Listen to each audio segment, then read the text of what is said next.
একটা দেশে যারা জনগণের উপর গণহত্যা সংগঠন করেছে, গণহত্যাকারীদের জনগণের ময়দানে রাজনীতি করার কোনো অধিকার থাকতে পারে না।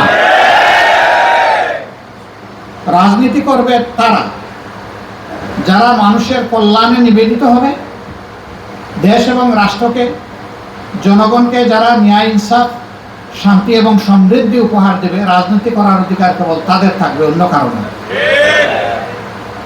এবং রাজনীতি করতে হবে দেশের মানুষের সেন্টিমেন্টকে ধারণ করে, আকাঙ্ক্ষাকে ধারণ করে।